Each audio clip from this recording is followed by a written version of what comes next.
22. Chapter 22. Then Joshua summoned the Reubenites, the Gadites, and the half-tribe of Manasseh, and said to them, You have done all that Moses the servant of the Lord commanded, and you have obeyed me in everything I commanded. For a long time now, to this very day, you have not deserted your fellow Israelites, but have carried out the mission the Lord your God gave you.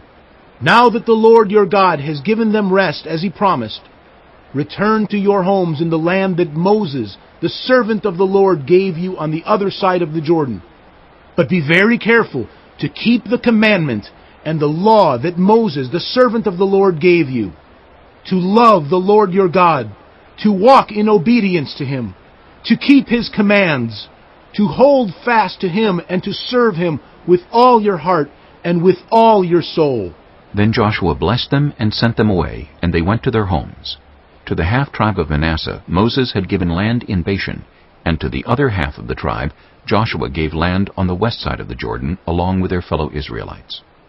When Joshua sent them home, he blessed them, saying, Return to your homes with your great wealth, with large herds of livestock, with silver, gold, bronze, and iron, and a great quantity of clothing, and divide the plunder from your enemies with your fellow Israelites. So the Reubenites, the Gadites, and the half-tribe of Manasseh left the Israelites at Shiloh in Canaan to return to Gilead, their own land, which they had acquired in accordance with the command of the Lord through Moses.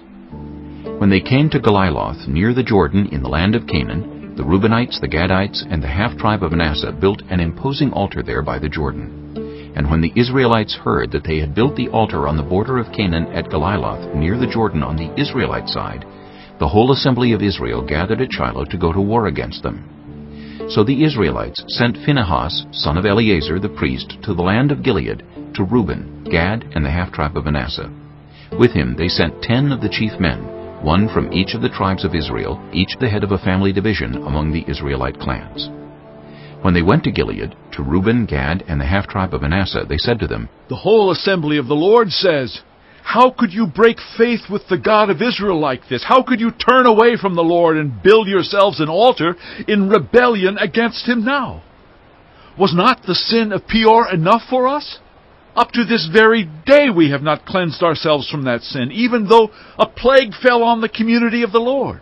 And are you now turning away from the Lord? If you rebel against the Lord today, tomorrow he will be angry with the whole community of Israel.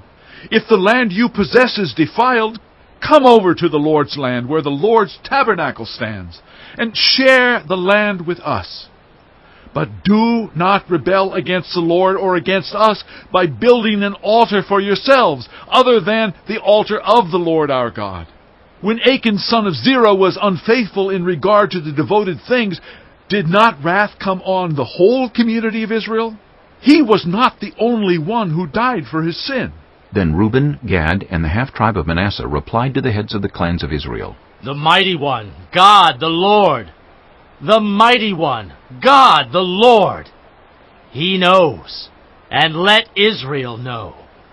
If this has been in rebellion or disobedience to the Lord, do not spare us this day. If we have built our own altar to turn away from the Lord, and to offer burnt offerings and grain offerings, or to sacrifice fellowship offerings on it, may the Lord himself call us to account. No, we did it for fear that someday your descendants might say to ours, What do you have to do with the Lord, the God of Israel? The Lord has made the Jordan a boundary between us and you.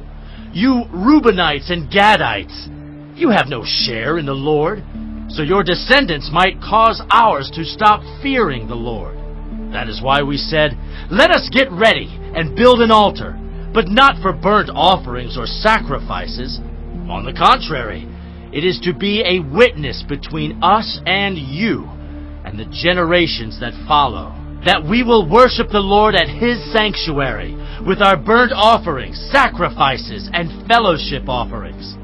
Then in the future your descendants will not be able to say to ours, You have no share in the Lord. And we said, If they ever say this to us or to our descendants, we will answer, Look at the replica of the Lord's altar, which our ancestors built, not for burnt offerings and sacrifices, but as a witness between us and you.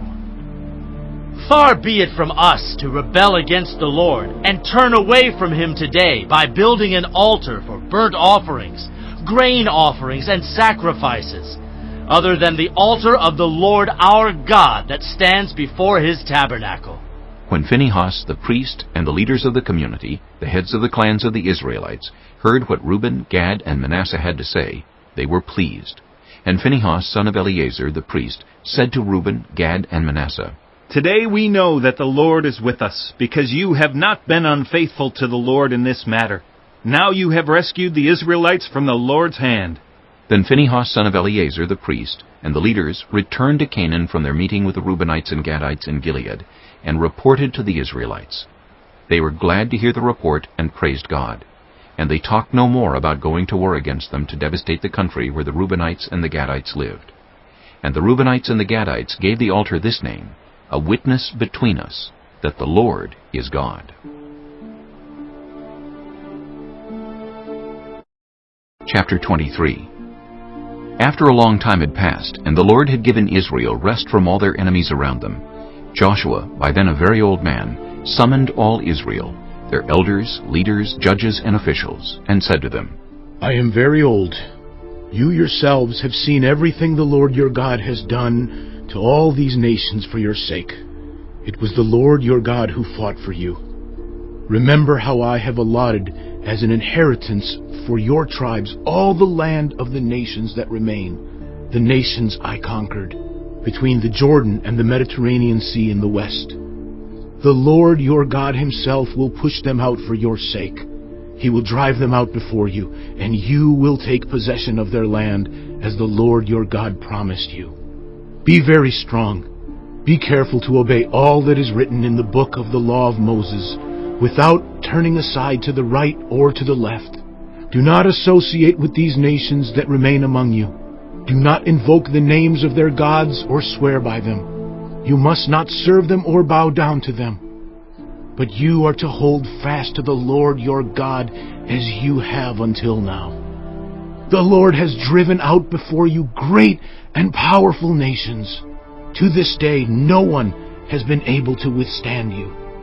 One of you routs 1,000, because the Lord your God fights for you, just as He promised. So be very careful to love the Lord your God. But if you turn away and ally yourselves with the survivors of these nations that remain among you, and if you intermarry with them and associate with them, then you may be sure that the Lord your God will no longer drive out these nations before you. Instead, they will become snares and traps for you, whips on your backs and thorns in your eyes, until you perish from this good land which the Lord your God has given you. Now I am about to go the way of all the earth. You know with all your heart and soul that not one of all the good promises the Lord your God gave you has failed. Every promise has been fulfilled. Not one has failed. But just as all the good things the Lord your God has promised you have come to you, so He will bring on you all the evil things He has threatened, until the Lord your God has destroyed you from this good land He has given you. If you violate the covenant of the Lord your God, which He commanded you, and go and serve other gods and bow down to them, the Lord's anger will burn against you, and you will quickly perish from the good land He has given you. Chapter 24. Then Joshua assembled all the tribes of Israel at Shechem. He summoned the elders, leaders, judges, and officials